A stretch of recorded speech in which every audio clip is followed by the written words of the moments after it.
Alam po ba ninyo kung magkano lahat ito kapag pinagsama-sama? Kailangan malaman po ninyo, lahat po ng mga ayudang binibigay sa inyo, lalo na sa panahon ng eleksyon, 194 billion pesos. Pero ang tanong, naibibigay ba doon sa dapat na makakuha ng ayuda? Kasi po, ang tinatarget na dapat mabigyan ng ayuda, hindi bababa sa 25 million Pilipinos. Ngayon po, ang itatanong ko sa inyo, lahat ba ng 25 million na mahihirap na Pilipino nabibigyan ng ayuda? Tunay na pagbabago, pumili tayo ng bago. Kay Marcoleta tayo. Kay Marcoleta, may pag-asa. Ang numero 38, palapakan po natin, Senador Rodante Marcoleta. Katangangan siya ay nakilala ang kanyang pangalan dati Marcoleta. Pinipili ang magagabuti para sa mas nakararami. Katotohanan ang sinasabi, Marcoleta laban sa mga mapapakili. Papaginig sa mali si Marcoleta, ipaglalaban ang kapakanan ng masa. Huwag kang matapos Marcoleta ang pag-asa.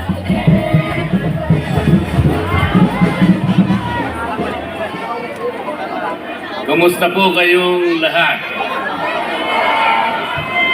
Ano po? Paano naman naging mabuti? Napakamahal yata ng bilihin ngayon. Mura po ba ang bigas? Mura po ba ang pangunahing bilihin ngayon? Mura po ba yung gamot? Mura ang pampu-ospital? Paano mabuti? Napakarami po ng problema ng ating bansa ngayon. Kaya po ang ginagawa ng ibang mga kandidato na lumalapit sa inyo, ang dala-dala nila ayuda.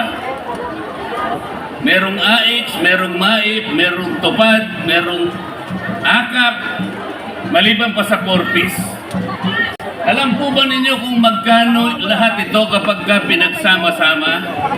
Kailangan malaman po ninyo, lahat po ng mga ayudang binibigay sa inyo, lalo na sa panahon ng eleksyon, 194 billion pesos. Pero ang tanong, naibibigay ba doon sa dapat na makakuha ng ayuda? Kasi po, ang tinatarget na dapat mabigyan ng ayuda, hindi bababa sa 25 million Pilipinos. Ngayon po, ang itatanong ko sa inyo, lahat ba ng 25 million na mahihirap na Pilipino nabibigyan ng ayuda? Napipili lang eh. Sa tansya ko po, 5% lang ang nabibigyan. Ibig sabihin, nasa 5,000 lamang na mahihirap na Pilipino ang nabibigyan. Samantalang ang targeted number hindi bababa sa 25 million. Alam po ba kung anong pwede natin gawin dyan para lahat sana'y mabigyan? Lahat mabigyan. Ang akin pong iniisip para madali tayo, lahat po ng pamilya na kumukonsumo ng 2,000 pababa, dapat libre na po yung kuryente. Totoo, mangyayari po ito. Monthly po ito, 2,000 pesos pababa, libre na. Sapagkat ang mabibenepisyohan nito about 25-26 million Pilipinos. Ibig sabihin lahat mabibigyan. Hindi po pwede yung pipiliin lang kung sino binibigyan. At pagkatapos yung nagbibigay, akala mo sa kanya nang galing. Hindi po sa kanya nang galing yun. Hindi niya pera yun. Pera po ninyo yun. Nagtagal nga lang na dapat naibalik na sa inyo. Pagka po may dumating sa inyo mga kumakandidatong senador, ang dami nilang pera ngayon. Ha? Kunin po ninyo sapagkat sa inyo yun. Huwag kayong magpapasalamat sa kanila. Iboto pa rin ninyo yung gusto nyong iboto. Isama na po ninyo ako doon. Rodante Marcoleta, number 38 sa balota. At pakisama na po ninyo si Kuya Ipe. na ipinakilala ako sa inyo kanina. Ang sabi ko po, napakarami nating problema. Hindi lamang pangkabuhayan. Kailangan po ibaba natin ang presyo ng kuryente sa bansang ito sapagkat yun po ang nakasulat mismo sa batas. Ang nakasulat sa batas, idulot ang kuryente sa lahat ng mamamayang Pilipino sa murang halaga. Alam po ninyo kung paano gagawin natin? Tanggalin po natin yung 12% VAT.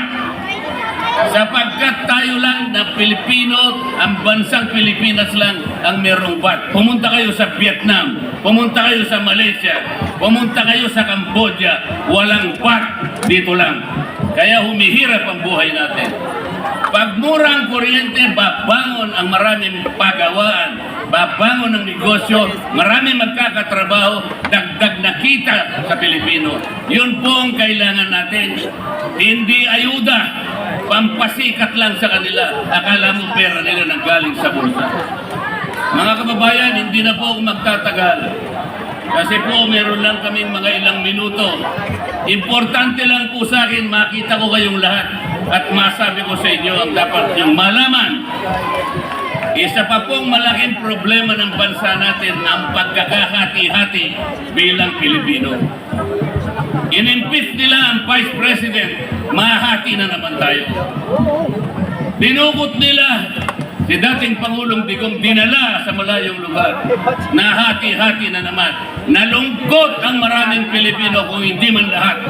Alam ko kayo po, marami sa inyo'y nalulungkot din. Itama po natin ang maraming mali. Ayusin po natin ang maraming mali. Mabuti po dito sa Distrito 5 at sa buong Maynila, meron kayong Yorme, meron kayong Chi Atienza, meron kayong Amado Bagatsing na talagang tutulong sa inyong lahat dito sa Maynila. Ngunit yung kabuuan ng ating bansa, kailangan po natin ayusin. Tulungan po ninyo ako, tulungan nyo kami. Para sa ganon, magkita-kita po tayo at magtutulong-tulong po tayo. Kayang-kaya po natin gawin ito. Itama po natin ang mali. Pigilan natin ang pagtanggal sa Vice President. Ibalik natin si Pangulong Digong sa lalong madaling panahon. Maraming salamat po sa inyong lahat. Maraming salamat.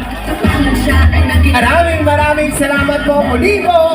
Huwag na huwag po natin kalilimutan ni Shade ang number 38 para sa ating magiging senador, Dante Marcoleta. Sa mga matang hindi babagina sa mali si Marcoleta. Ipaglalaban ang kapakanan. Mga taga Distrito 5,